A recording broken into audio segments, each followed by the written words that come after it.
சமூக பிரச்சனையில் இன்னமும் சரியாக தலையிடவில்லை என்பதை உங்களுக்கு நான் தெரிவித்துக் கொள்கிறேன். இதுக்கு சம்பந்தமாக நாங்கள் எல்லாம் தலையிட்டு செய்து பார்த்து சிலரிடத்தில் அதை ஒப்புவித்தோம். அவர்கள் நிலை என்ன என்பது நேற்று நடந்தது. இதோடு நான் விட்டுறேன். நண்பர் பேசுவார்.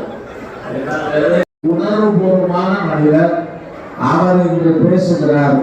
கவனமாக நீங்கள் கேட்க வேண்டும் என்று நான் கேட்டுக்கொள்கிறேன். சென்னை 136வது ஆண்டு விழாவுடைய பொதுக்குழு வாசத்துக்குரிய அருமை அண்ணன் முன்னாள் இலக்கிய புலவர் பலராமன் அவர்களே, மகாசங்கம் என்கிற ஒரு சங்கம் ஆங்கிலேயர் ஆட்சி வருவதற்கு இங்கே அவர்களை எதிர்த்தே பதிவு செய்து இருக்கிறது. 10.5% இடஒதுக்கீட்டுக்காக கையெழுந்து கொண்டிருக்கிறோம். இதையெல்லாம் எண்ணி இன்றைக்கு சென்னையில் ஆரம்பித்து கன்னியாகுமரி அங்கே பார்த்தீங்கன்னா வன்னியகுல சத்திரிய மகாசங்கத்தினுடைய சொத்து என்று இருக்கிறது. தங்குகிறோம், திருநெல்வேலி போனாலும் தங்குறோம், எல்லா இடத்திலையும் இருக்கிறது. ஆனால் பேசினார்கள். நான் என் வாயால சொல்லுவேன். அவையாளர்கள் சொன்னார்கள், விவசாய பெருமொழி மக்கள் காலத்திலும் அந்த கருத்துத்தான். வரப்பு உயர்கிற பொழுது நீர் உயர்கிறது. அப்ப விவசாயத்துக்கு மட்டும் அவர்கள் சொன்னதாக இருக்க கூடாது. அது நம்முடைய காஞ்சிபுரம் கோட்டாக இருந்தாலும், ஸ்ரீபெரும்புதூர் கோட்டாக இருந்தாலும், ஆம்பூர், வேலூர் எல்லாருக்கும் போயிட்டு வர உயர்நீதிமன்றத்தில் படிக்கிறேன். ஏன் கேட்டேன்னா, நம்முடைய குடும்பம் அலைபாயுது. இந்த குடும்பத்தில் போக்குகள், மது பழக்கம், போதை பழக்கம், பெண்களை அடித்து விரட்டுவது இப்படி நடக்குது. ஒன்று வன்னிய சமுதாயம் போறவங்க வட மாவட்டத்தில் இருக்கிறான், தெற்கு மாவட்டத்தில் போறவங்க முகத்தோடு இருக்கிறாங்க. இதை முதலில் கோபத்தை தவிர்க்கிறது, கோபத்தை வைக்காதே, கோபத்தின் மூலமாக எல்லோ சமூகத்தில் அதிகாரத்தை பெற முடியும். அது இல்லாம நம் சமூகத்தை தூண்டிவிட்டு அதன் மூலமாக நாங்கள் எந்த அக்கறை இல்லாமல் இந்த தினம் வட மாவட்டங்களில் நாம் இருக்கிறோம். ஒற்றுமையாக இருங்கள், குடும்பத்தை பேசி பாருங்கள், மக்களை நல்ல கல்வி கொடுத்து நல்ல வேலையில் அமர்த்தி குடும்பம் செழிப்பாக இருக்கிறது. நீங்க சத்தம் போட்டீங்கன்னா தலைவர் சொல்லக்கூடிய விஷயங்களில் ஒண்ணு கூட உங்களுக்கு புரியாது. தயவு செய்து சொல்றேன், நீங்க எல்லாருமே அமைதியா இருந்தாலும் தலைவர் என்ன சொல்றாருன்றது உங்களுக்கு புரியும். நடப்பு ஆண்டுல என்ன நடந்ததுன்னு நான் சொன்னது கூட உங்களுக்கு புரிஞ்சிருக்காது. தயவு செய்து தலைவர் சொல்றதை மீண்டும் சொல்ற அமைதியா கேளுங்க. என்னுடைய நெஞ்சம் நிறைந்த நன்றியை தெரிவித்துக் கொள்கிறேன். ஆண்டுதோறும் நடத்துகிற இந்த நிகழ்ச்சி பொருளுதவியும் உழைப்பையும் தருகிற அன்பு நண்பர்கள் பாடுபடுறீங்க அப்படின்னு சொல்லி அவனை தாஜா பண்ண, அதை போல அவன் தன்னுடைய மனைவியை, மகளை, குழந்தைகளை சரியாக பார்த்தால்தான் இந்த குடும்பம் அமைதியாகவும் ஒற்றுமையாகவும் இருக்கும். நிறைய குடும்பங்கள்ல காதல் திருமணங்கள் வருவதற்கு காரணமே என்ன? கண்ணியம் நிவர்த்தி செய்ய மாட்டோமானால் பிள்ளைகளோடு பேசுங்கள் என்பதுதான். இரண்டாவது, வருமானத்தில் ஒரு பகுதியை சேமித்து வையுங்கள் என்று காந்தியடிகள் சொன்னார்.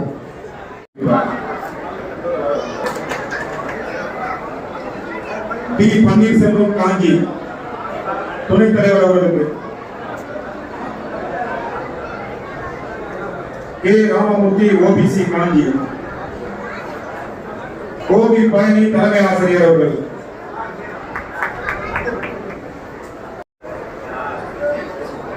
மு. பன்னீர்செல்வம் அண்ணன் INTUC தலைவர்,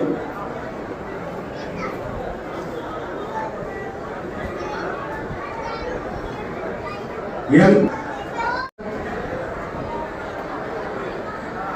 பி. அன்பரசன், கே. மானந்தன் காஞ்சிபுரம்,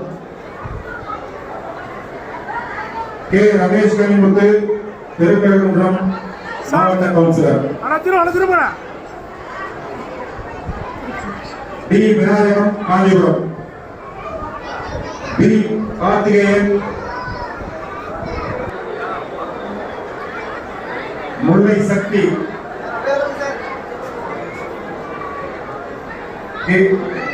இ ரோஸ், டி எம் ராஜ.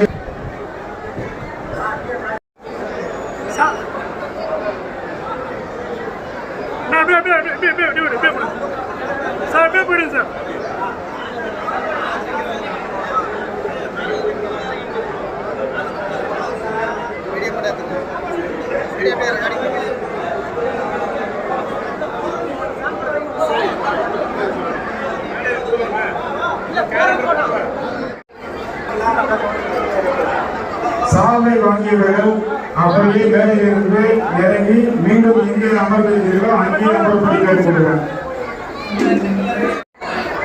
3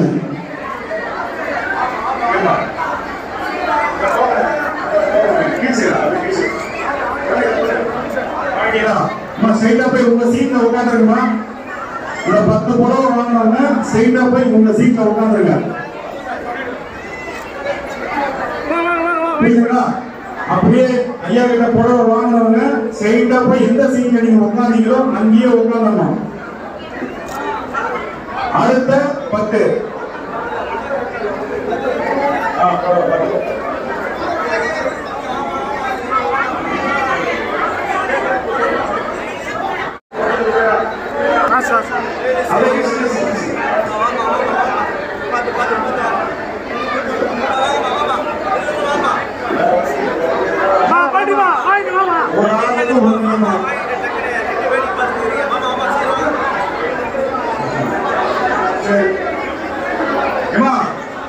அமைதியா இருக்குமா? எல்லாருமே இருக்குமா? எல்லாருமே இருக்குமா? நிறைய இருக்குமா? நீங்க யாரும் பரவாயில்ல.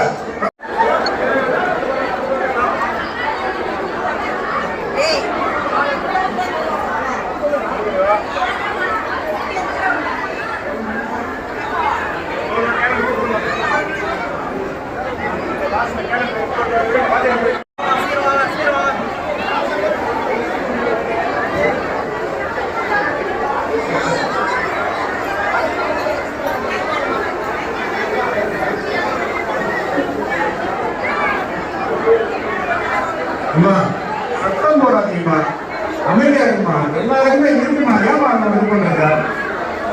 இருங்க அமைதியா அமைதியா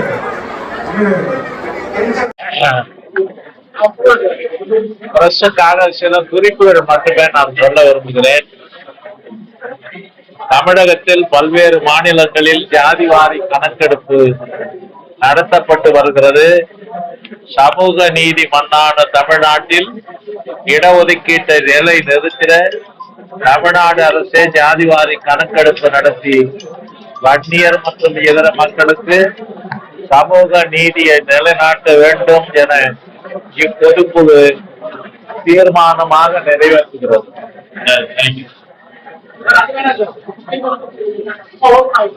சரியா கேட்கலையே உங்களுக்கு?